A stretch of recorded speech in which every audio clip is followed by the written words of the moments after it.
Hello বন্ধুরা, আজকে দেখাবো আপনাদের একটি ছোট্ট মোবাইলের, যেটা হচ্ছে স্যামসাং মডেল হচ্ছে B310E। আমরা সহজ ভাষায় যেটা জেনে থাকি যে মিউজিক 2, সে মোবাইলে কেউ ফোন করলে শুধু মিস কল হয়ে থেকে যায়, কোনো রিং বা সাউন্ড হয় না। তো চলুন এটা কিভাবে সলভ করা যায় আপনাদের দেখায়। প্রথমে চলে আসবেন মোবাইলের মেনু অপশানে, তারপরে সেটিংয়ে চলে যাবেন। সেটিংয়ে গিয়ে অ্যাপ্লিকেশান ক্লিক করার পর কলস পাবেন, অল কল পাবেন। অল কল ক্লিক করলেই অটো রিজেক্ট অপশান পাবেন, অটো রিজেক্ট ক্লিক করবেন।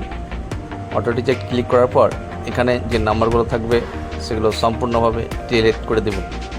ডিলিট করে দিলেই আপনার প্রবলেম সলভ হয়ে যাবে। একসঙ্গে ডিলিট করে দেবেন, তাহলে আপনার প্রবলেম সলভ হয়ে যাবে।